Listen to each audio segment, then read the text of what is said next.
think you all know me. I just want to say thank you so much for the opportunity to present today and to just be here. This is a wonderful opportunity. I'm really excited about this. And I will say, I present a lot, and I don't normally get nervous. I'm a little nervous today because this is something that's really exciting for me and a really cool opportunity. So thank you very much. And I wanted today to take you through my journey to Seattle and to Optimedia, and how I got here and how I got to this moment. So, you'll notice right off the bat my nieces. I'm a little bit partial to them, of course, but I had to leave these little faces to get here. My journey started actually in New Jersey. I'm born and raised in New Jersey, and for whatever reason when I was young, I had this idea of Seattle. It was this beautiful city on the water. It was near these mountains. It was this cool place to be, a lot going for it, and I just wanted to live here. And I actually like the weather. So I like rain. So I wanted to live here. I wanted to be a part of this. And I didn't always know how to make that happen. So my journey continued from there on through North Carolina for school, on to Atlanta at Moxie, and then on to here. But the way I made this happen was actually by changing majors in college. So when I went to Elon, I went there thinking, I'm going to be a communications major. I want to be in marketing. I want to be in advertising. I want to be in that realm. I want to work with people, and I want to make that happen. Well, 2 weeks in, I discovered all the places you could study abroad and changed my major. So I spent my 4 years of college going to a different country every few months, trying different things, going to learn different things, international relations, still communications programming, a lot of culture, a lot of history, a lot of languages. So that was really exciting, and I wanted to figure out how do I make that happen in my life, and then how do I also make Seattle happen. Atlanta happened for my family. I loved it. I loved my time at Moxie. I was very sad to leave. But when this opportunity came up, I was like, you know what? That's it. Not only is it Seattle, I still get to be with publicists. I still get the opportunity to live my life. And then I get to share all this knowledge I have, share my work experience here, learn more about what they do outside the US, try something other than telecom. Telecom's great, but I've been doing it for a little while, so just fun to try something new. So ultimately, I made all those dreams happen.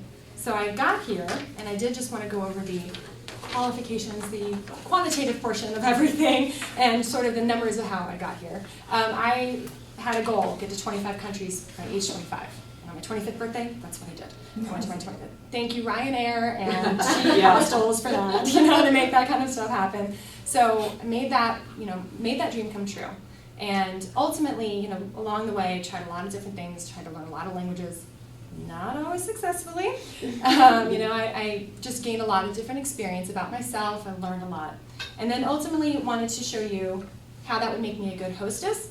I know how to navigate cities. I know how to get lost in a city and have that be a good thing. And use that experience to say, hey, this is my city. There's more to it than the stereotypes you hear of Seattle, of rain and just all these other things that are, sometimes get a bad rep. It's a great city. It's a wonderful city. It's a foodie city, so much to do. So I would be really excited to have someone come and stay with me. And I have a comfortable apartment, and I will use my Seattle Seahawks blanket, not just the Giants. So, again, Jersey girl. And then also you'll notice for my little pie chart here, do you like my numbers? That the smallest percentage is allocated to desire to venture out.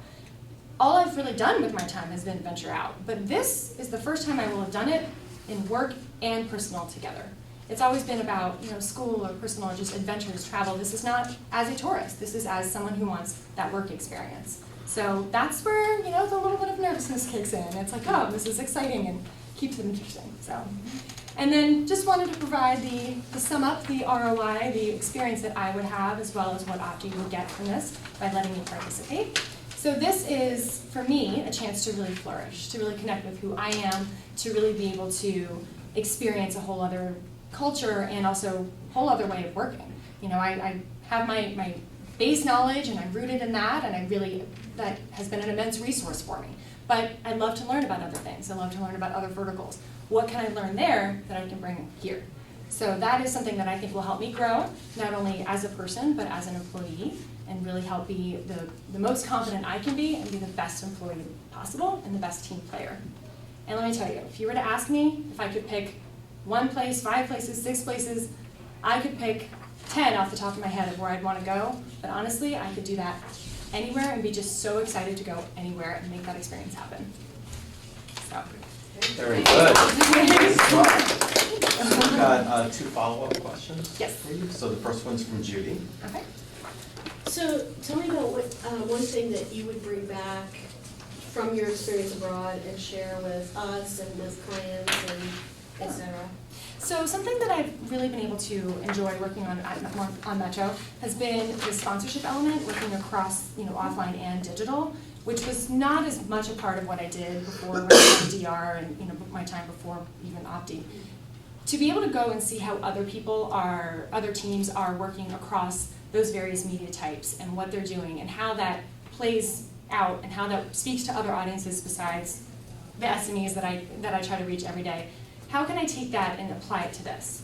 That would maybe mean I could take a digital program and say, hey, why don't we try this? Or I would know how to better analyze a digital program.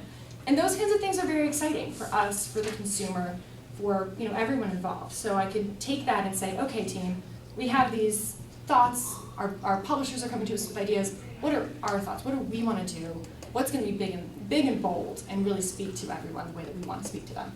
And then our last question is going to be from Ruth. Okay, very nice. Of the 25 countries that you've been to, Yes.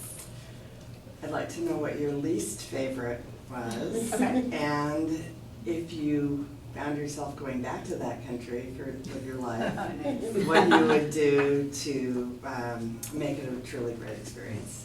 Oh, that's a great question. I will say there wasn't a place that I didn't like the country. I had some not so great experiences. Maybe I met some people that weren't as friendly. I did see some interesting things when I was in Russia. There was a dead guy on the subway. So there were some experiences that weren't great, but that happens no matter where you are. I still loved Russia. I would go back there in a heartbeat. I absolutely love the museums and the culture. I think that was probably the place that I was the most unsure.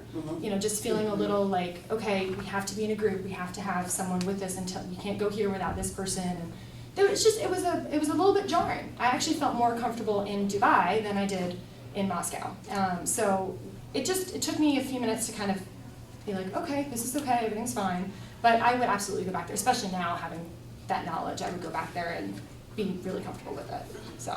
Very good. Good job.